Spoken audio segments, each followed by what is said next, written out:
இப்போ நெக்ஸ்ட்டு என்ன பார்க்க போகிறோம்னு சொன்னால் aims of wildlife management அப்படின்னு சொன்னால் எய்ம்ஸ்னால் குறிக்கோள் நோக்கம் ரைட்டா.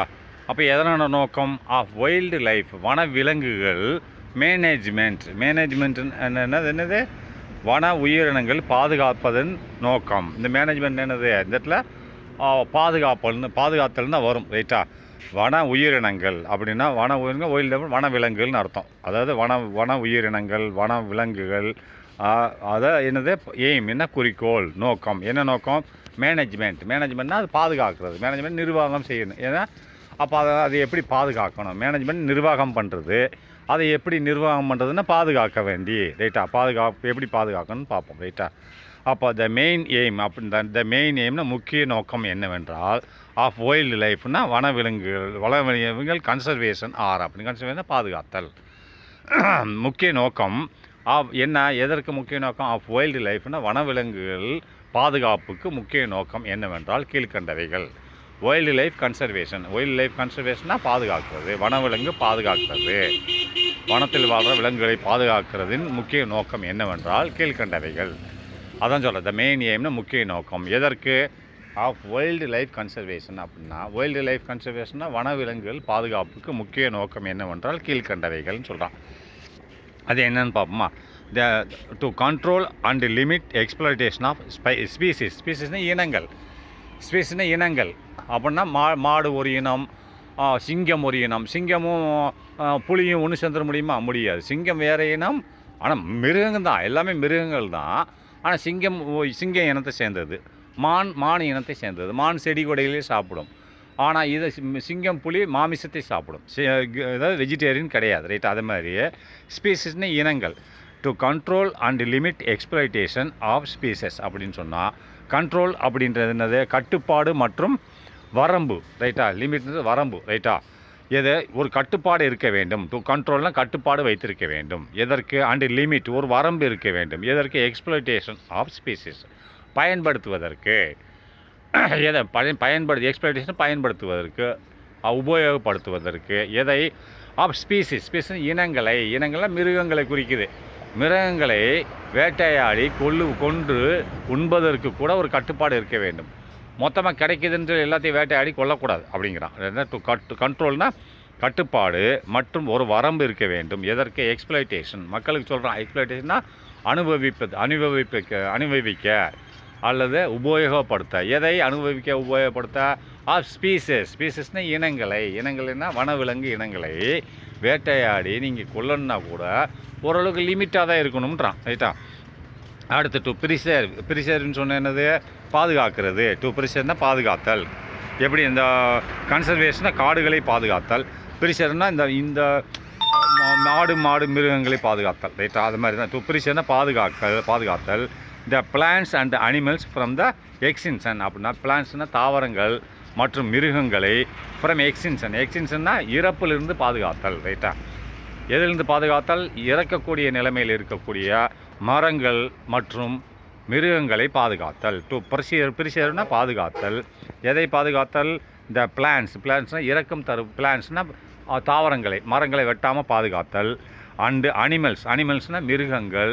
எங்கே இந்த மிருகங்கள் இந்த ரெண்டையும் பாதுகாத்தல். எதிலிருந்து ஃப்ரம் எக்ஸ்டிங்ஷன்னால் அழிவில் இருந்து பாதுகாத்தல். அழிவுன்றது என்ன ஒன்று இறக்குற தருவாயில் இருக்கும், இல்லை மனுஷங்க வேட்டையாட வருவாங்க அதிலிருந்து, இல்லை மரங்களை வெட்ட வருவாங்க அதிலிருந்து பாதுகாத்தல். அப்போ எக்ஸ்டென்ஷனாக அழிவிலிருந்து பாதுகாத்தல். அடுத்து maintenance of threatened species. Threaten பயமுறுத்துறது இல்லை. இந்த இடத்துல பயமுறுத்தும் இனங்கள்னு அர்த்தம். ஒரு இனமே அழியப்போகுது என்று பயமாக இருக்கிறது. அதை நிர்வாகம் பண்ணணும். அதை என்ன பண்ணணும் காப்பாற்றணும். மெயின்டெனன்ஸை காப்பாற்ற வேண்டும். இந்த இடத்துல என்ன சொல்கிறாங்க காப்பாற்ற வேண்டும். அது எதை காப்பாற்ற வேண்டும் த்ரெட்டன்ட் ஸ்பீசஸ்னால் அழியும் தருவாயில் உள்ள இனங்கள். இப்போ ஒரு இனமே போச்சுன்னா இனமே போச்சா மானுன்னு என்னென்னு தெரியாமல் போயிடும் ரைட்டா. அதனால தான் அந்த இனங்களை பாதுகாக்க வேண்டும். அது த்ரெட்டன்ட் ஸ்பீசிஸ் என்னது இந்த இடத்துல அழியும் தருவாயில் உள்ள இனங்களை பாதுகாக்க வேண்டும் ரைட்டா. நெக்ஸ்ட்டு அப்போ எப்படி பாதுகாக்கணும் அண்டு ப்ரொடெக்ட் அந்த இனங்களை பாதுகாக்க வேண்டும். Which are on the verge of extinction. வெர்ஜ்னா விளிம்புனா அந்த காடுகளே இல்லாமல் விளிம்புனா கடைசி கட்டத்தில் இருக்குன்னு அர்த்தம். விளிம்பு ஆஃப் எக்ஸ்டென்ஷன். எக்ஸ்டென்ஷன்னா அழிவின் விளிம்பில் உள்ள, எக்ஸ்டென்ஷன்னா அழிவு, அழிவின் விளிம்பில், on the verge of the extinction அப்படின்னா அழிவின் விளிம்பில் உள்ள, அந்த வெர்ஜினா அதில் உள்ள, இதில் உள்ள விளிம்பில் உள்ள, விளிம்பு எங்கே இருக்குது? அந்த எக்ஸ்டென்ஷன் அழிவில் உள்ள, அழியக்கூடிய விளிம்பு அப்படின்னா இப்போ சாக போகிற நிலைமைன்னு அர்த்தம். அப்படி தான் அந்த அந்த ப்ரொடக்ட் பாதுகாக்கணும். ஸ்பீஷன் இனங்களை பாதுகாக்கணும், மிருக இனங்களை. விச்சார் அவைகள் இருக்கின்றன, எப்படி? அழியக்கூடிய நிலைமையில் இருக்கின்றன. விச்சார் அந்த வெர்ஜினா விளிம்பில் உள்ள ஆஃப் எக்ஸ்டென்ஷன். எக்ஸ்டென்ஷன்னா என்னது? அதாவது அழிவின் விளிம்பில் உள்ள மிருகங்களை பாதுகாக்க வேண்டும். அப்போ 4வதாக ப்ரிசேர்வ். அப்போ ப்ரிசேர்வ்னு என்னது? அதுவும் பாதுகாத்தல் தான், ரைட்டா? ப்ரிசேர்வ் அப்படின்னா த என்டேஞ்சர்ட் ஸ்பேசஸ். இதுவும் அப்படி தான், இதுவும் அதே ஒரு மீனிங் தான். ப்ரிசேர்வ் த என்டேஞ்சர்னா அழிவுன்னு தான் அர்த்தம். அழிவில் உள்ள விளிம்பு. என்டேஞ்சர்னா அதாவது பயமுறுத்தும், அந்த இனங்கள் வந்து காலியாக போயிடுமோ அப்படின்ற ஒரு பயம். என்டேஞ்சர்னா சிங்கம் புலி பயமுறுத்துறது இல்லை. இந்த இடத்துல ப்ரிசேர்வ்னா பாதுகாக்க வேண்டும். எதை? என்டேஞ்சர்டு ஸ்பீஷஸ் இனங்கள், அதான் மிருக இனங்கள். அந்த இனங்கள் எந்த தருவாயில் இருக்குது? என்டேஞ்சர்டு அப்படின்னா அது அழிஞ்சு போகுமா அந்த இனமே என்ற, அழிந்து போகும் என்ற இனங்களை பாதுகாக்க வேண்டும், ரைட்டா? என்டேஞ்சர்னா அழிந்து போகும் இனங்களை பாதுகாக்க வேண்டும், ரைட்டா? அடுத்து to study the ecological relationship of plants and animals in natural habitat அப்படின்னா ஸ்டடினா படிக்க வேண்டும். எதை படிக்க வேண்டும்? டு ஸ்டடி த எக்கோலஜிக்கல் சுற்றுச்சூழல் ரிலேஷன்ஷிப், சுற்றுச்சூழலை படிக்க வேண்டும். சுற்றுச்சூழலில் எதை படிக்கணும்? Relationship of plants and animals அப்படின்னு சுற்றுச்சூழலோட தொடர்பு. சுற்றுச்சூழல் ரெண்டுக்குமே தொடர்பு இருக்குது, ரைட்டா? சுற்றுச்சூழல்ன்றது அனிமலுக்கும் பொருந்தும், பிளான்ட்டுக்கும் பொருந்தும், மனுஷங்களுக்கும் பொருந்தும், ரைட்டா? அதுதான் மலை மேகம் இதெல்லாம் சுற்றுச்சூழல் தானே. அப்போது த ரிலேஷன்ஷிப்னு ஒரு ஒற்றுமை, ரிலேஷன்ஷிப் டு ஸ்டடின்னு படிக்க வேண்டும். எதை? த எக்கோலஜிக்கல்னால் சுற்றுச்சூழலை படிக்க வேண்டும். அது என்ன சுற்றுச்சூழலை படிக்கணும்? ரிலேஷன்ஷிப், அதனோட தொடர்பு. எதற்கு தொடர்பு? பிளான்ட்ஸ் மரம், அதாவது செடி கொடிகளுக்கு, தாவரங்கள் மற்றும் மிருகங்களுக்கு நடுவில் இதனோட தொடர்பை படிக்க வேண்டும். என்க நேச்சுரல் ஹேபிடேட், இயற்கை வாழ்விடத்தில். ஹேபிடேட்னு வாழ்விடம். இயற்கை வாழ்விடத்தில் காடுகளுக்கும் மிருகங்களுக்கும் உள்ள தொடர்பை படிக்க வேண்டும். எக்கோலஜிக்கல்னால் சுற்றுச்சூழல் தொடர்பை படிக்க வேண்டும். நல்லா கவனிச்சுக்கோங்க.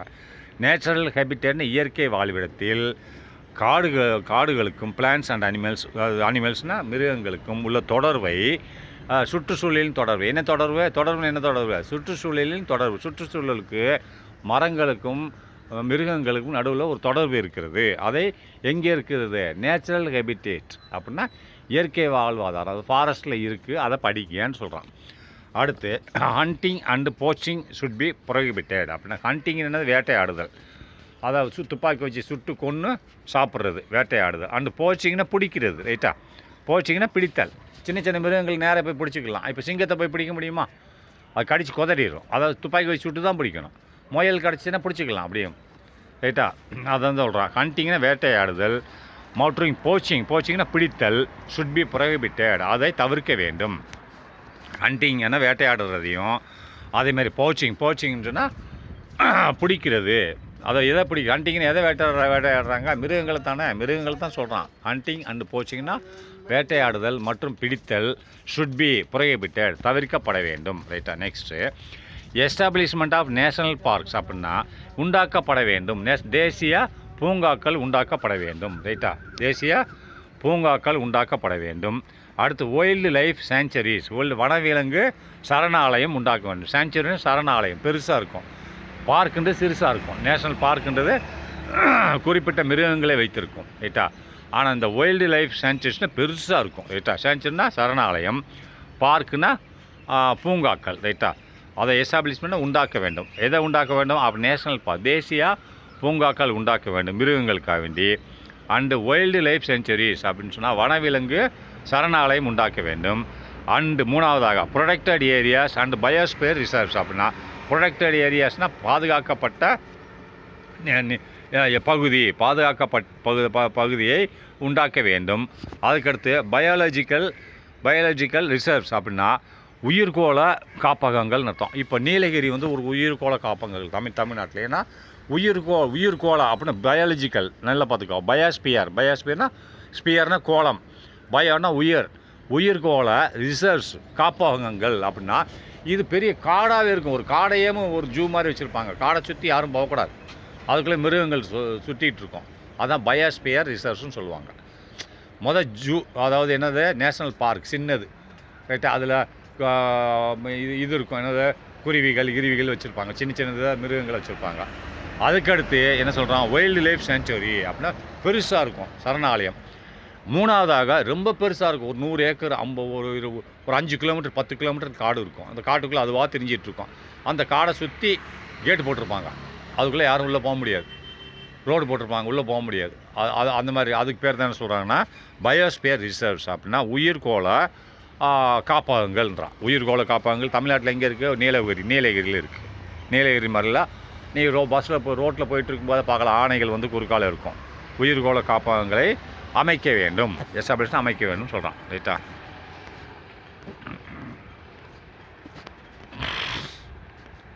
அடுத்து next, wild life protection act was establish 1972 அப்படின்னா வனவிலங்கு பாதுகாப்பு சட்டம்.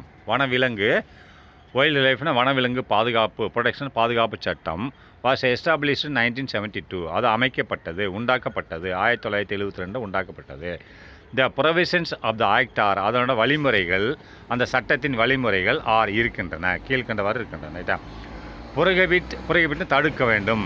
Killing and hunting of specified animals அப்படின்னா தடுத்தல் சட்டம் சொல்லுது. புரோகிபிட் 1 கில்லிங்னா கொல்றதை தடுக்கணும், ரைட்டா. அண்டு ஹண்டிங் வேட்டையாடுதலை தடுக்கணும். அந்த சட்டங்களில் இதுதான் சொல்லியிருக்கு. ப்ரொவிஷன்னா அதில் வழிமுறைகள் ஆஃப் ஆக்ட், அந்த ஆக்ட்னா சட்டத்தின் வழிமுறைகள் என்ன சொல்லுது. ஃபஸ்ட்டு புரோகிபிட்னு தடுத்தல், எதை, கில்லிங்னா கொல்லுவதை தடுத்தல், ஹண்டிங்னா வேட்டையாடுவதை தடுத்தல், ஆஃப் எதை, ஸ்பெசிஃபைடு அனிமல். ஸ்பெசிஃபைட்னா குறிப்பிட்ட இனங்கள், ஒரு குறிப்பிட்ட இனங்களை நீ கொல்லக்கூடாது. இப்போ மானம் மயில் கொல்லக்கூடாது, கொண்டா கவர்மெண்ட் சட்டத்தில் உள்ளதுக்கு போட்டுரும், ரைட்டா. அடுத்து நெக்ஸ்ட்டு, கன்ஸ்டியூட் சேஞ்சுரிஸ்னால் சரணாலயங்களை அமைக்க வேண்டும். கன்ஸ்டியூட்னா அமைக்க வேண்டும், ரைட்டா. எதை, சேஞ்சுரிஸ், நேச்சுரல் பார்க்ஸ் தேசிய பூங்காக்கள், and closed area of wild life conservation. Closed area மூடப்பட்ட பரப்பு, க்ளோஸ்டு ஏரியா மூடப்பட்ட பரப்பு. எதற்காக வேண்டி, ஃபார் வைல்டு லைஃப் கன்சர்வேஷன் அப்படின்னா வனவிலங்கு பாதுகாப்புக்காக வேண்டி ஒரு ஏரியாவை மொத்தமாக மூடிடுங்க.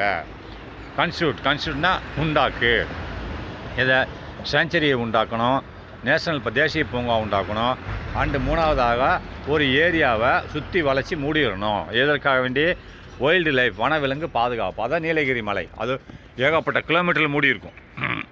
நாலாவதாக special schemes for preservation of endangered species அப்படின்னா ஸ்பெஷல் ஸ்கீம்ஸ் அப்படின்னு சொன்னால், ஸ்பெஷல்ஸ்னால் அதாவது என்ன சொல், பிரத்யேகமாக வடிவமைக்கப்பட்டது, ரைட்டா. ஸ்பெஷல்ன்றது என்ன சொல்லுவாங்க, ஸ்பெஷல் ஸ்கீம்ஸ்னு சொன்னது அதற்காக வேண்டி தயாரிக்கப்பட்டது அப்படின்னு தான் சிறப்புன்னு வச்சுக்கேன்.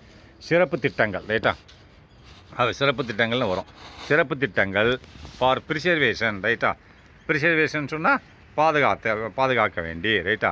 சிறப்பு திட்டங்கள் for preservation of endangered species அப்படின்னா சிறப்பு திட்டங்கள் உண்டாக்கப்பட வேண்டும். எதற்கு, for preservation of endangered species அப்படின்னா பாதுகாக்க வேண்டி. என்டேஜ்னா அழிவின் விளிம்பில் உள்ள ஸ்பீசஸ் இனங்களை பாதுகாக்க வேண்டி சிறப்பு திட்டங்கள் உண்டாக்கப்பட வேண்டும். அடுத்து நாலாவதாக கன்ஸ்டியூட் சென்ட்ரல் ஜூ அத்தாரிட்டி அப்படின்னா கன்ஸ்டியூஷன் அமைக்க வேண்டும். எதை உண்டாக்கணும், மத்திய ஜூ அத்தாரிட்டி அப்படின்னா மத்திய பாதுகாப்பு இதை அமைக்க வேண்டும். வனவிலங்கு வாரியம், ரைட்டா. மத்திய வனவிலங்கு வாரியம், அத்தாரிட்டினா வாரியம், ஜூனா வனவிலங்குன்னு அர்த்தம். இந்த ஜூனா வனவிலங்குன்னு அர்த்தம் இந்த இடத்துலையும், ரைட்டா. மத்திய வனவிலங்கு வாரியத்தை உண்டாக்க வேண்டும். அண்டு ரிகக்னைஸ் த ஜூஸ் என்னது, தேசிய பூங்காக்களுக்கு ஒப்புதல் அளிக்க வேண்டும். ஜூனா வனவிலங்கு, இப்போ அதாவது நல்லா பார்த்துக்கோ, கன்ஸ்டியூட்னா அமைக்க வேண்டும். எதை, மத்திய வனவிலங்கு வாரியம் அமைக்க வேண்டும். அண்டு ரிகக்னைஸ்னால் ஒப்புதல் அளிக்க வேண்டும். எதற்கு, அந்த ஜூ பூங்காக்களுக்கு, தேசிய பூங்காக்களுக்கு. ஜூன் இந்த இடத்துல பூங்கான்னு வரும், அந்த இடத்துல இருந்து வனவிலங்குன்னு வரும். ஜூக்களுக்கு ஜூனா அது அண்டு ரிகக்னைஸ்னால் ஒப்புதல் அளிக்க வேண்டும். எதற்கு, ஜூன்னு என்னது, ஆக்சுவலி நம்ம ஜூவுக்கு போகிறோம்னா அங்கே மிருகங்கள்லாம் இருக்கும், அது ஒரு பூங்கா மாதிரி தானே, அதுதான் சொல்கிறான். அதை தான் என்ன சொல்கிறான், வனவிலங்கு அண்ட் ரிகனைஸ்னால் ஒப்புதல் அளிக்க வேண்டும். ஆஃப் ஜூக்கு வந்து நீ ஒப்புதல் கொடுக்க வேண்டும். ஜூன் என்னது, வனவிலங்குகள் இருக்கும் ஒரு பூங்கா. ரைட்டா. அடுத்து ரிஸ்ட்ரிக்ட், ரெகுலேட் அண்ட் ப்ரொஹிபிட் அப்படி. ரிஸ்ட்ரிக்ட்னா என்னது, ரிஸ்ட்ரிக்ட், ரெகுலேட் அண்ட் ப்ரொஹிபிட் அப்படின்றான். அப்போ என்னன்னு பார்ப்போம். ரைட்டா. அப்போ ரிஸ்ட்ரிக்ட்னா அதை கட்டுப்படுத்த வேண்டும், ரெகுலேட்னா நடைமுறைப்படுத்த வேண்டும். ரைட்டா. ரிஸ்ட்ரிக்ட், ரெகுலேட் அண்ட் ப்ரொஹிபிட் தடுக்க வேண்டும். ரிஸ்ட்ரிக்ட்னா கட்டுப்படுத்த வேண்டும், ரெகுலேட்னா நடைமுறைப்படுத்த வேண்டும், ப்ரொஹிபிட்னா தடுக்க வேண்டும். ரைட்டா. நல்லா பார்த்துங்க. ரிஸ்ட்ரிக்ட்னா கட்டுப்படுத்த வேண்டும், கட்டுப்படுத்துதல், இதுதான் செய்யணும் இதுதான் செய்யக்கூடாதுன்ட்டு. ரைட்டா. அப்போ ரெகுலேட்னா சீரமைக்க வேண்டும். இப்படியே போயிட்டுருக்கணும்னு நான் சொல்லுவாங்கள்ல, இதே லெவலில் போயிட்டு 50 கிலோமீட்டர் வேகத்திலே போயிட்டுரு. அதேமாரி ப்ரொஹிபிட் தடுக்கணும். எதை, ட்ரேட்னா வணிகத்தை. ரைட்டா. வணிகம் என்ன மாதிரி வணிகம், இன் வைல்டு அனிமல்ஸ் அப்படின்னா வைல்டு அனிமல்ஸ்னால் வனவிலங்குகள். வனவிலங்குகள் வியாபாரத்தை தடுக்க வேண்டும்னா வனவிலங்குகளை கொன்று தோலை அதோட கறியை விற்கிறாங்க இல்லையா, அதை தடுக்க சட்டம் போடணும். அதை எப்படி சட்டம் போடணும், அதாவது ரிஸ்ட்ரிக்ட், இதை கொல்லக்கூடாதுன்னு போடணும். ரிஸ்ட்ரிக்ட் தடுக்க வேண்டும். அடுத்து ரெகுலேட், இப்படித்தான் நீங்கள் செய்யணும் அப்படின்னு வரமுறை சொல்லணும். அடுத்து ப்ரொஹிபிட், இதை நீ கொல்லக்கூடாது. இப்போ மயிலெல்லாம் கொன்னேன்னா உங்களுக்கு ஜெயிலில் போட்டுருவாங்க. ரைட்டா. அண்டு ட்ரேட்னா இதெல்லாம் சேர்த்து ட்ரேட்னா வணிகம். என்ன மாதிரி வணிகம், இன் வைல்டு லைஃப்னு சொன்னால் வனவிலங்குகள்னு அர்த்தம். வைல்டு அனிமல்ஸ்னு வனவிலங்குகளில் வனங்களை வச்சு வியாபாரம் பண்ணுறதை தடுக்க வேண்டும். ப்ரொஹிபிட்னா தடுக்க வேண்டும். அண்ட் ரெகுலேட் சீரமைக்க வேண்டும். அண்டு ரிஸ்ட்ரிக்ஷனை கட்டுப்படுத்த வேண்டும். இதில் வனவிலங்குகளை வைத்து வியாபாரம் செய்வதல். Trade in the wild animal. வனவிலங்குகளை வைத்துனா அதை கொன்று கறியை விற்கிறது, ஆனால் தோலை விற்கிறது, ஆணையை கொன்று தந்தத்தை விற்கிறது, அதை வனவிலங்குகள் வியாபாரம் சொல்லுவாங்க. இந்த வனவிலங்குகள் வியாபாரத்துக்கு இந்த 3 செய்யணும். என்ன, ரிஸ்ட்ரிக்ட் தடை விதிக்கணும், ப்ரொஹிபிட்னா தடை விதிக்கணும், ரிஸ்ட்ரிக்ட்னா கட்டுப்படுத்தணும், என்னது அதுக்கடுத்து ரெகுலேட்னா சீரமைக்கணும். இந்த 3ஐயும் வனவிலங்கு வியாபாரத்தில் செய்யணும் அப்படின்னு சொல்கிறான். அண்ட் இட்ஸ் ப்ராடக்ட்ஸ் அதோட பொருட்கள், அதை கொண்டு செத்ததுக்கப்புறம் அதோட பொருள் கிடைக்கும்ல. இப்போ தோல், சிங்கத்தோட தோலெல்லாம் நல்லது. And products obtained from them அப்படின்னா அதனோட பொருட்கள், அதிலிருந்து பெறப்பட்ட பொருட்கள். கறி, ஒரு மானை கொண்டுட்டேன், கறி கிடைக்கும், அதனோட பொருள் தானே. அந்த ப்ராடக்ட் அப்டைன்டு ஃப்ரம் தம், அதிலிருந்து பெறப்பட்ட பொருட்கள். இதெல்லாம் விற்பனை செய்ய கட்டுப்பாடு இருக்கணும், தடை இருக்கணும், ரெகுலேட் சீரமைப்பு இருக்கணும் என்று சொல்கிறார்கள். ரைட்டா. அடுத்து Jim Corbett National Park was the first to be established in 1936 in Uttarakhand. அப்படின்னா அந்த பார்க்கோட பேர் என்னது, Jim Corbett National Park. Jim Corbett பேரில் தேசிய பூங்கா ஃபஸ்ட்டு முதல்ல தேசிய பூங்கா உண்டாக்கப்பட்டது இந்தியாவில். வாஸ் த ஃபஸ்ட்னா முதல்ல டு பி எஸ்டாப்ளிஷ்னா உண்டாக்கப்பட்டது. எப்போ, இன் 1936 இன் உத்தரகாண்ட் மாநிலத்தில் 1936 ஜிம் கார்பெட் என்ற நேஷனல் பார்க் தேசிய பூங்கா உண்டாக்கப்பட்டது. அடுத்து உத்தரகாண்ட் இன் இந்தியா. ரைட்டா. There are 15 biosphere reserves. அப்படின்னா பயோஸ்பியர்ன்றது இது தேசிய பூங்கா சுற்றி கேட் போட்டிருப்பான், சின்னதாக இருக்கும். பயோஸ்பியர் ரொம்ப பெருசு, கிலோமீட்டர் கணக்கில் இருக்கும். ஒரு ஊர் மாதிரி இருக்கும், ஒரு டவுனு மாதிரி இருக்கும். அது ஃபுல்லாக மிருகங்களாக தான் இருக்கும். அதுக்குள்ளே யாரும் போக முடியாது. சுற்றி நின்று பார்த்து வரலாம். பயோஸ்பியர் உயிர்கோள பாதுகாப்புன்னு அர்த்தம். உயிர்கோள பாதுகாப்பு மையம்னு அர்த்தம். தேர் ஆர் 15 பயோஸ்பியர்ஸ் அப்படின்னா உயிர்கோள பாதுகாப்பு மையம் இருக்கின்றன, 15 இருக்கின்றன இந்தியாவில் அப்படின்றான். The Nilgiri is a biosphere reserve in Tamil Nadu. Nilgiri தான் இன் தமிழ்நாட்டிலே ஒன்றே தான் இருக்குது. 15ல் இந்தியாவில் இருக்குது. இந்தியாவில் 15ல் தமிழ்நாட்டில் ஒன்று தான் இருக்குது. நீலகிரி மலையில் ஒரு பயோஸ்பியர் இருக்குது. அங்கே வனவிலங்குகள் இருக்கிறது காடுகளில். அதை நீலகிரி இஸ் ஏ பயோஸ்பியர், உயிர்கோள பாதுகாப்பு இடம். உயிர்கோள பாதுகாப்பு இடம் நீலகிரி இன் தமிழ்நாட்டில் உயிர்கோள பாதுகாப்பு இடம் அப்படின்னா அது காடுகள், அதில் வந்து மிருகங்கள் பூரா இருக்குன்னு அர்த்தம். அடுத்து organisation involved in conservation of wildlife. அப்படின்னா ஆர்கனைசேஷன்னா நிர்வாகங்கள். ரைட்டா. நிர்வாகங்கள் வந்து எதில் நிர்வாகங்கள் இன்வால்வ்னா பங்கெடுத்துள்ளன. எது, வனவிலங்கு பாதுகாப்பு நிறுவனங்கள்னு சொல்லுவாங்க. ரைட்டா. அதை நான் அது மொத்த மீனிங் நான் இருந்தாலும் சொல்கிறேன். நிறுவனங்கள், ஆர்கனைசேஷன் நிறுவனங்கள் இன்வால்வ்னா பங்கெடுத்துள்ளன. எதில் நிறுவனங்கள் பங்கெடுத்துள்ளன? நிறுவனங்கள்னா கம்பெனிகள், ரைட்டா? அப்போ இயக்கங்கள்னு அர்த்தம், ரைட்டா? அது பங்கெடுத்துள்ளன. இதில் in conservation of wild life. கன்சர்வேஷனாக பாதுகாக்கிறது. எதை பாதுகாக்கிறது? Of wild life. வைல்டு லைஃப்னா வனவிலங்குகளை பாதுகாக்கிறதுல நிறுவனங்களின் பங்களிப்புன்னு சொல்கிறான், ரைட்டா? அப்போ என்ன நிறுவனங்களின் பங்களிப்பு? எந்தெந்த நிறுவனங்கள்னு பார்ப்போமா? 1 Indian board of wild life. அப்படின்னா Indian board of wild life அப்படின்னா தமிழ் என்னது? இந்திய வைல்டு லைஃப்னா வனவிலங்கு தானே, வன உயிர் வாரியம், ரைட்டா? வனவிலங்கு வைல்டு லைஃப் வனவிலங்கு வாரியம் அப்படின்னு வச்சுக்கோ, இல்லை வன உயிர் வாரியம்னு வச்சுக்கோ.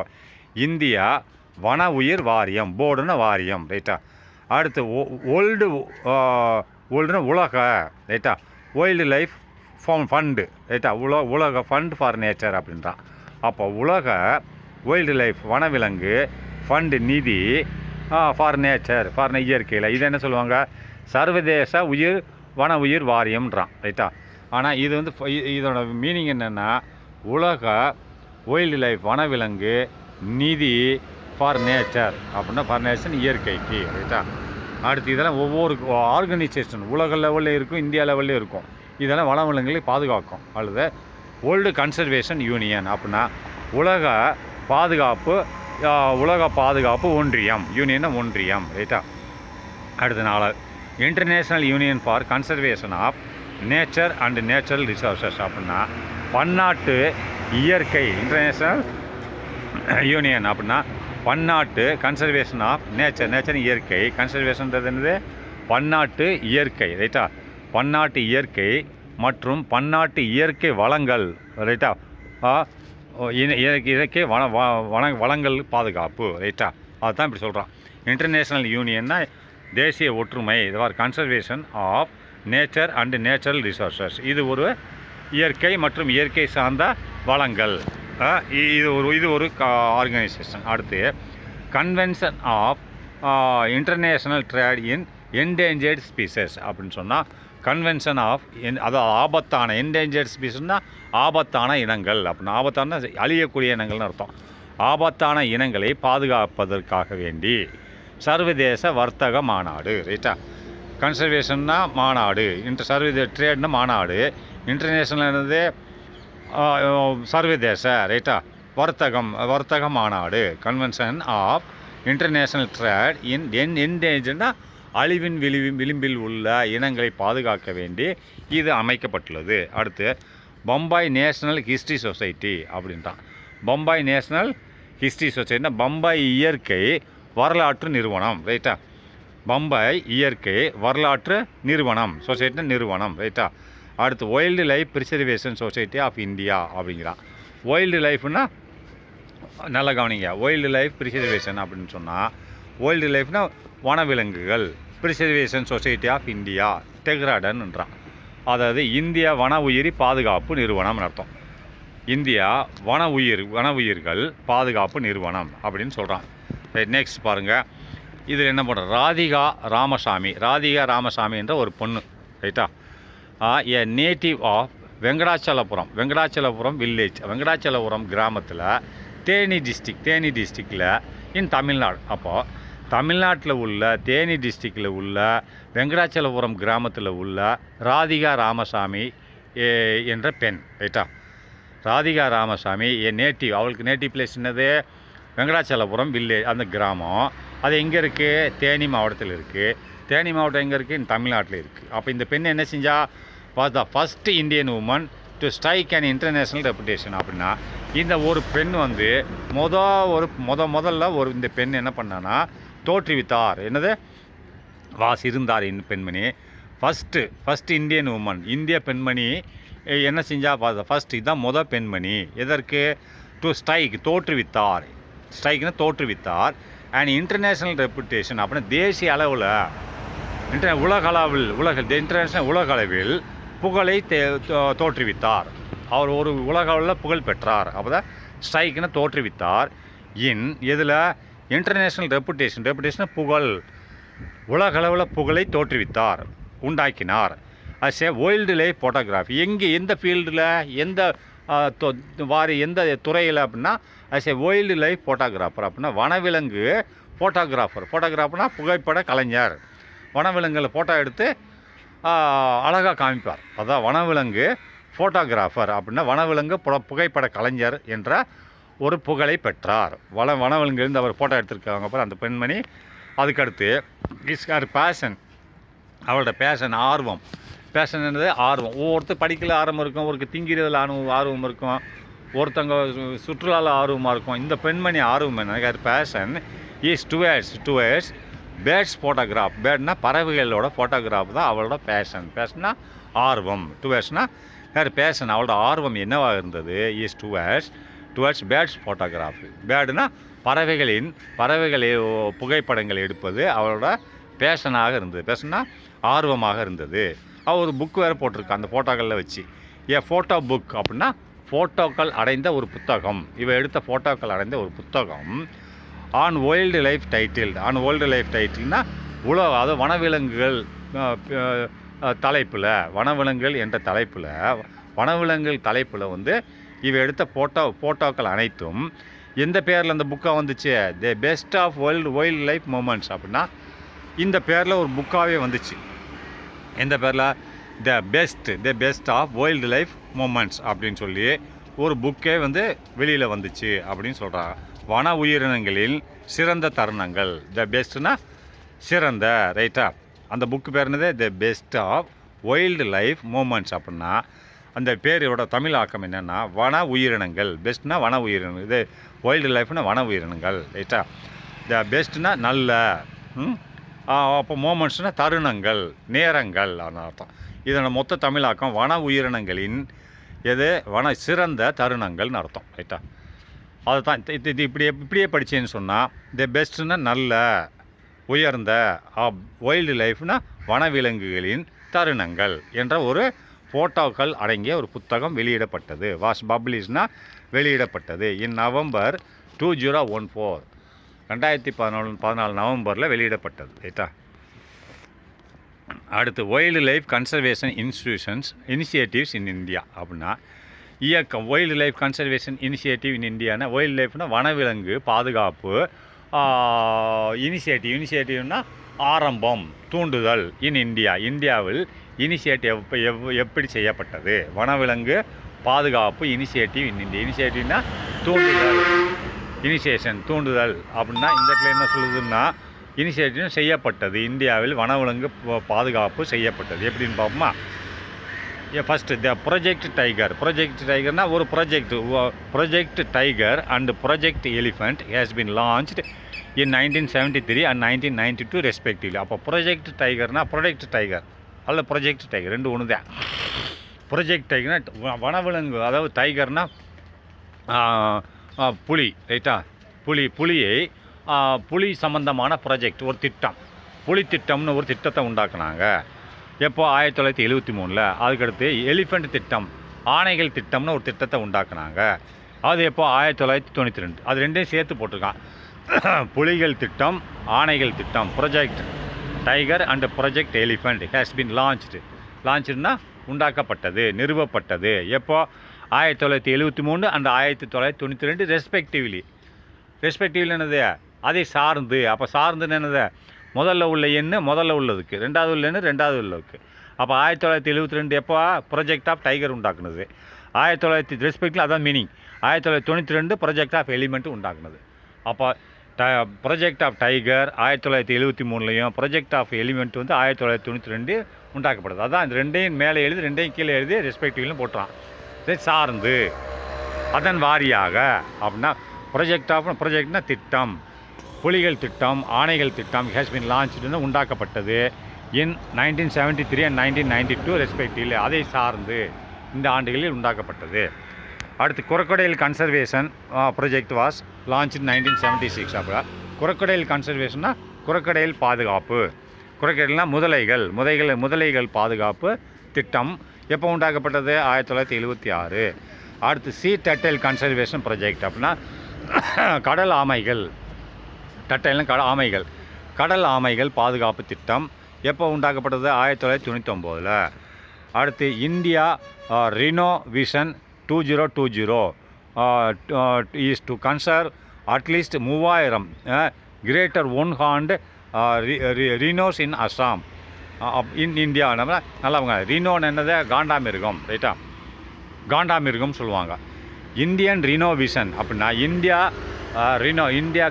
காண்டாமிருக பார்வை என்ற ஒரு திட்டம் உண்டாக்கப்படுது. 2020 இந்தியா காண்டாமிருகம் பார்வை என்ற ஒரு திட்டம் உண்டாக்கப்பட்டது. அந்த திட்டம் என்ன செய்யுதுன்னா டு கன்சர்வ்னா இஸ் டு கன்சர்வ்னு பாதுகாக்கணும் அப்படின்னு சொல்லுது.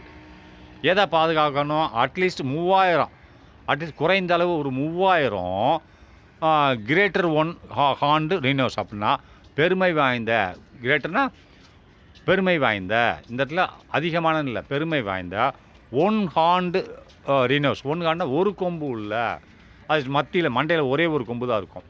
ஒன் ஹார்ண்டுனா ஒரு கொம்பு உள்ள ரினோஸ்னால் காண்டாமிருகத்தை அட்லீஸ்ட் குறைந்தது 3000 பாதுகாக்கணும் உயிரோட அப்படின்னு சொல்லி இந்த திட்டம் வகுக்கப்பட்டது. எங்கே? இன் அஸ்ஸாமில் ஒரு கொம்பு உள்ள ரீனோஸ் காண்டாமிருகத்தை குறைந்தது 3000 பாதுகாக்கணும், சாக விடாமல் பாதுகாக்கணும். இந்தியாவில் அஸ்ஸாமில் உள்ள ஒரு கொம்பு உள்ள காண்டாமிருகத்தை 3000 பாதுகாக்கணும் என்று திட்டம் உண்டாக்கப்பட்டது. ரைட்டா? ஓகே.